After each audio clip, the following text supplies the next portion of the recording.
This is the motor that came in. They were doing the diagnostic on. We were doing the spark check, getting ready to do the compression check. Spark plugs look good.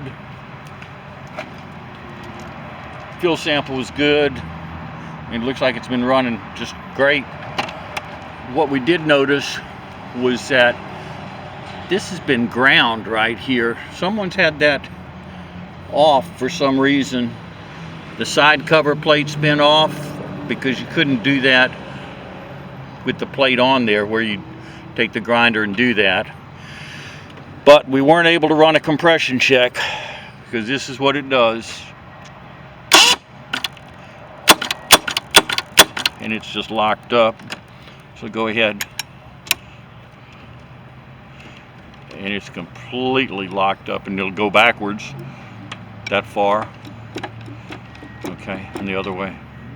And it stops at the exact same point. So it's got some kind of internal damage inside. It's an oil injected engine. The oil level's full. Spark plugs look good, but it's just not going to turn over. It's not the lower unit because it's somewhere the connecting rod or a piston or something's causing it to bind up inside.